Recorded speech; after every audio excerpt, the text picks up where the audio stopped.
নাফরমানি করব। তো নাফরমানি করার পরে আল্লাহ পাক রব্বুল আলামিন এর কাছে যখন আমরা তওবা করব, আল্লাহ পাক রব্বুল আলামিনের কাছে যখন আমরা ইস্তিগফার করব, তো আল্লাহ পাক রব্বুল আলামিন আমাদের তওবা কবুল করে আমাদের জিন্দেগীর সমস্ত গুনাহ খাতাগুলো maaf করে দিবেন। তাই আল্লাহ পাক রব্বুল আলামিন বলতেছেন, ইয়া আইয়ুহাল্লাযীনা আমানু তুবু ইলাল্লাহি তাওবাতান নাসুহা। হে ঈমানদারগণ, তোমরা আমার কাছে তওবা করো, পরিপূর্ণ তওবা। যখন মানুষ গুনাহ করে ফেলবা, আমি আল্লাহ রাব্বুল আলামিনের কাছে যখন তোমরা তওবা করবা, আমি আল্লাহ পাক রব্বুল আলামিন তোমাদের তওবাকে কবুল করে তোমাদের জিন্দেগীর সমস্ত গুনাহ খাতাগুলো maaf করে দিব। গুনাহ করতে করতে যদি পাহাড় সমপরিমাণ হয়ে যায়, আসমান জমিনের সমপরিমাণ যদি গুনাহ হয়ে যায়, আর যদি আমরা আল্লাহ পাক রব্বুল আলামিনের কাছে পরিপূর্ণ তওবা করতে পারি, আল্লাহ পাক রব্বুল আলামিন আমাদের জিন্দেগীর গুনাহগুলো maaf করে দিবেন। আল্লাহর নবীর সাহাবী হযরত সালাবাতুল আনসারী রাদিয়াল্লাহু তাআলা আনহুর ঘটনা। আল্লাহর নবী সাহাবায়ে কেরামদেরকে নিয়ে জিহাদের ময়দানে চলে যাবেন। হযরত সাঈদ রাদিয়াল্লাহু তাআলা আনহু হযরত সালাবাতুল আনসারী রাদিয়াল্লাহু তাআলা আনহুকে ডাকতে বললেন, হে ভাই সালাবাতুল আনসারী, আমি নবীজির সাথে জিহাদের ময়দানে যাব, তুমি আমার বাড়িতে থাকবে, আমার ধন সম্পদ, আমার স্ত্রী, আমার সন্তানদেরকে তুমি দেখে রাখবে, আমি এইগুলো তোমার কাছে আমানত দিয়ে গেলাম। আমার প্রাণের ভাইরা, আমার বন্ধুরা, আল্লাহর নবীর সাহাবী হযরত সাঈদ রাদিয়াল্লাহু তাআলা আনহু আল্লাহর নবীর সাথে জিহাদের ময়দানে চলে গেল। হযরত সালাবাতুল আনসারী রাদিয়াল্লাহু তাআলা আনহু নবীজির সাহাবী বাড়িতে, হযরত সাঈদ রাদিয়াল্লাহু তাআলা আনহুর বাড়িতে ছিলেন।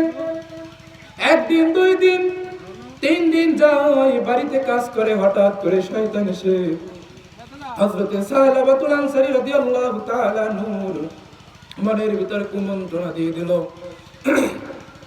ডাক দিয়ে বলে, সালাবা, তুমি এখানে বসে আছো, ঘরের ভিতর দেখো সাঈদের স্ত্রী কত সুন্দরী, বিশ্ব সুন্দরী একজন রূপসী নারী ঘরের ভিতর বসে আছে, তুমি এখানে কেন বসে আছো? হযরত সালাবাতুল আনসারী রাদিয়াল্লাহু তাআলা আনহু ঘরের ভিতর ঢুকে দেখে হযরত সাঈদ রাদিয়াল্লাহু তাআলা আনহুর স্ত্রী বসে আছে।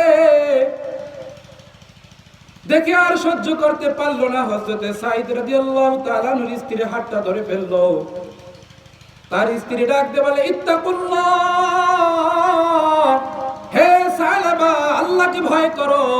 এই কথা বলার সাথে সাথে হযরত সালাবাতুল আনসারী রাদিয়াল্লাহু তাআলা আনহু ঘর থেকে বের হয়ে গেল। ভাই একটু সাউন্ড বাড়ান। ঘর থেকে বের হয়ে গেল। আল্লাহর নবী জিহাদের ময়দান থেকে ফিরে আসলেন। হযরত সাঈদ রাদিয়াল্লাহু তাআলা আনহু ঘরে আসলেন। এসে দেখে হযরত সালাবাতুল আনসারী বাড়িতে নাই। স্ত্রীকে ডাক দিয়ে বলে, স্ত্রী, আমার বন্ধু সালাবাতুল আনসারী কোথায়? বলে, তোমরা তার সাথে খারাপ ব্যবহার করেছো, যার কারণে ঘর থেকে বের হয়ে গিয়েছে। স্ত্রী ডাক দিয়ে বলে, না গো স্বামী, তার সাথে আমরা খারাপ ব্যবহার করি নাই, বরং আপনার বন্ধু শয়তানের ধোঁকায় আমার সাথে কুকর্মে লিপ্ত হতে চেয়েছিল। আমি শুধু বলেছিলাম ইত্তাকুল্লাহ। এই কথা বলার সাথে সাথে আপনার বন্ধু ঘর থেকে বের হয়ে গিয়েছে। হযরত সালাবাতুল আনসারী আবু বকর রাদিয়াল্লাহু তাআলা আনহুর বাড়ি গিয়ে বলে, আবু বকর, আমি এই গুনাহ করে ফেলেছি, আমার কি ক্ষমা আছে? আবু বকর বলে, না, তোমার ক্ষমা নাই। আবু বকরের ঘর থেকে বের হয়ে গেল। হযরত ওমরের বাড়ি যায় বলে, ওমর, আমি এই গুনাহ করে ফেলেছি, আমার কি ক্ষমা আছে? বলে, না, তোমার ক্ষমা নাই। হযরত ওমরের ঘর থেকে বের হয়ে গেল, আল্লাহর নবীজির দরবারে চলে গেল।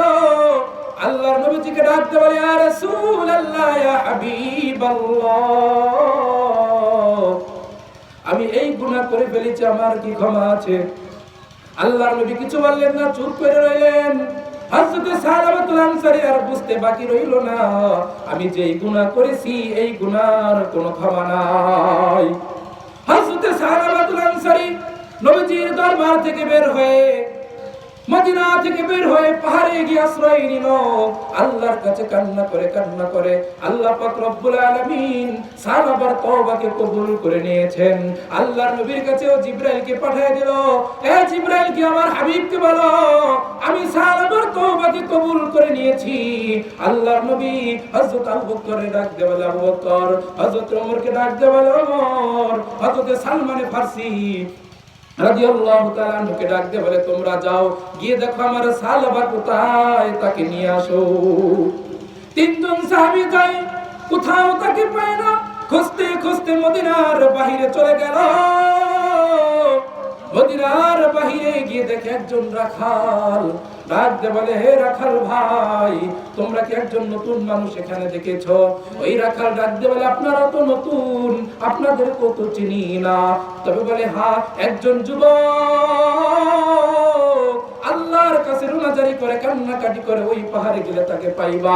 হযরত আবু বকর যায় দেখে হযরত সালাবাতুল আনসারী রাদিয়াল্লাহু তাআলা আনহু আল্লাহ তাআলার কুদরতি পায়ে সিজদায় পড়ে আছে। আবু বকর ডাক দিয়ে বলে সালাবা, মাথা উঠাও, আল্লাহ তাআলা তোমার তওবা কবুল করেছে। আমি আবু বকর বলতেছি। সালাবা ডাক দিয়ে বলে আবু বকর, আমি তোমার দরবারে গিয়েছিলাম, তুমি আমাকে বের করে দিয়েছো। হযরত ওমর যায়, হযরত ওমর বলে সালাবা মাথা উঠাও, আল্লাহ তাআলা তোমার তওবা কবুল করেছে। সাহাবা ডাক দিয়ে বলে ওমর, তোমার কাছে গিয়েছিলাম, তুমি আমাকে বের করে দিয়েছো।